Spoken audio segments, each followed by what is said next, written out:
అండి ఏం చేస్తున్నావు? నేనా? Hi friends, good morning. ఈరోజు దొండకాయ ఫ్రై చేసుకుందామండి. ఈజీగా దొండకాయ ఫ్రై. ఓకే. ఈజీగా 10 నిమిషాల్లో అయిపోతుంది. ఇది ఫ్రై కావడమే ఆలస్యము. చపాతీతో తిందాం మనం. ఎట్లా చేసుకుంటారో రండి చూపిస్తాం. ఫస్ట్ కొంచెం నూనె వేసుకుందాం. ఓకే. ఒక స్పూను ఆవాల జీలకర్ర వేసుకొని పచ్చిమిరపకాయ చాకు 2 పచ్చిమిరపకాయలు వేయాలి.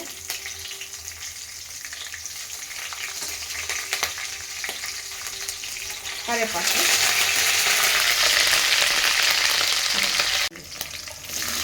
దొండకాయ వేసి ఫస్ట్ వేసి సిమ్లో పెట్టేద్దాం. జస్ట్ వేసి ఉప్పు ఫస్ట్ వేసి సిమ్లో పెడదాం. ఇది మగ్గినాక ఇది మగ్గాలి. సిమ్లో పెట్టి మగ్గుతుంది. ఆయిల్ పెట్టేది కొంచెం ఉప్పు వేస్తుంది.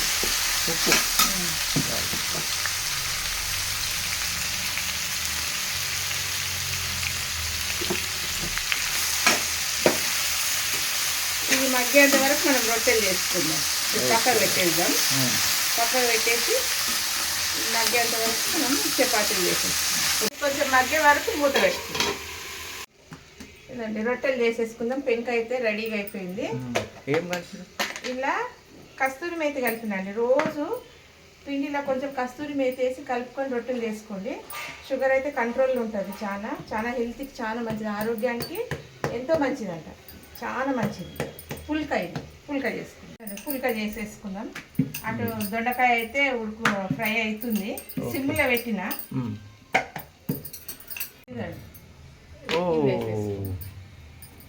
చపాతీ అయిపోయింది. అది దొండకాయ ఫ్రై అయితేనే ఉంది. ఈ 4-5 రొట్టెలు అయ్యే వరకు ఆ దొండకాయ కూడా ఉడికిపోతుంది. ఎంతసేపు అండి, 10 నిమిషాలలో చేసుకోవచ్చు. ఆ దొండకాయ ఉడకడమే ఆలస్యం. పిండి నానబెట్టి దొండకాయలు వేయకముందు పిండి నానబెట్టి పెట్టేసుకుంటే నానుతుంది మంచిగా.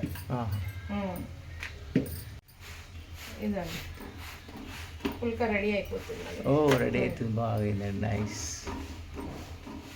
ఇట్లా బట్టతో వస్తేనే మంచిగా వస్తుంది. ఆయిల్ తక్కువ తినాలి. ఆయిల్ అయితే తక్కువ తింటే ఎంత తక్కువ తింటే అంత మంచిది.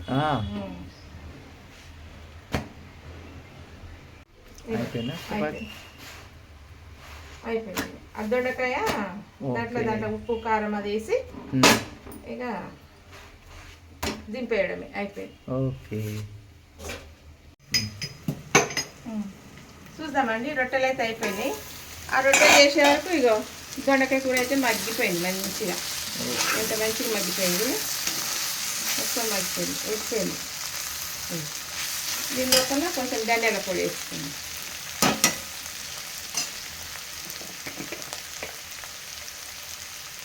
ఒక స్పూన్ ధనియాల పొడి వేసుకుంది.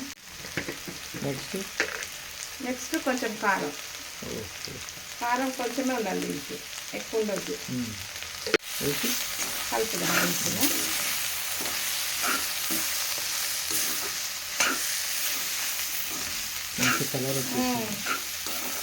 అయిపోయినాక దీంట్లో కొంచెం ఎల్లిగడ్డ వేద్దాం. పచ్చ దంచుకొని ఎల్లిగడ్డ వేసి ఎంత టేస్ట్ ఉంటుంది అంటే ఎల్లిగడ్డ వేస్తే అంత టేస్ట్ ఉంటుంది. ఉట్టిది కూడా తినేయచ్చు. దొండకాయ పప్పు అంచుకు కానీ చపాతీకి కానీ చాలా బాగుంటుంది. కొంచెము కస్తూరి మేతి వేసి ఇదండి కొంచెం కస్తూరి మేతి. చెప్పిన కదా ఆరోగ్యానికి అయితే చాలా మంచిది కస్తూరి మేతి. ప్రతి ఒక్క కూరలు వేసుకోండి మీరు. ఏ కూర అయినా పర్వాలేదు. ఇదే అందులో అని కాదు కానీ ఏ కూర వండినా కూడా అందులో వేయాలి. ఆరోగ్యానికి అయితే చాలా మంచిది. ఇది వేయంగా ఎంత మంచి స్మెల్ వస్తుందో. కొంచెం సిమ్లో పెట్టేద్దాం. ఇక దొండకాయ ఫ్రై అయిపోయింది. కొత్తిమీర వేసి దింపేస్తాను. అయిపోయింది. ఎంత మంచిగా అవుతుంది చూడండి. గుమ్మ వాసన వస్తుంది. కొత్తిమీర వేసి దింపేస్తాను. ఈజీ అండి. సన్నగా గోయాలి కానీ ఒక 5 నిమిషాల్లోనే ఉడికిపోతుంది. సన్నగా కోసుకోవాలి. దొడ్డు గోయొద్దు. ఇది దొండకాయ మంచిగా ఫ్రై అవుతుంది. ఇది కసకస అంటుంది. ఇక దింపేయడం అయిపోయింది దొండకాయ ఫ్రై. దొండకాయతో ఏదైనా చేసుకోవచ్చు, టేస్ట్ ఉంటుంది. అయిపోయింది. నాడు తిందాం నాడు అయిపోయింది.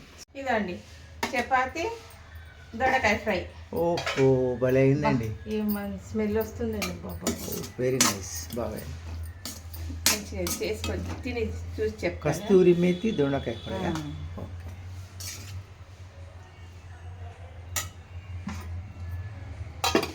ఇదండి దొండకాయ ఫ్రై అయితే రెడీ. ఇట్లా ట్రై చేయండి, ట్రై చేసి తిని చూసి చెప్పండి, నాకు కామెంట్ పెట్టండి. నేను కూడా తిని చూస్తా ఎట్లుందో. కస్తూరి మేతి దొండకాయ ఫ్రై వేడిగా ఉందా? చాలా వేడి.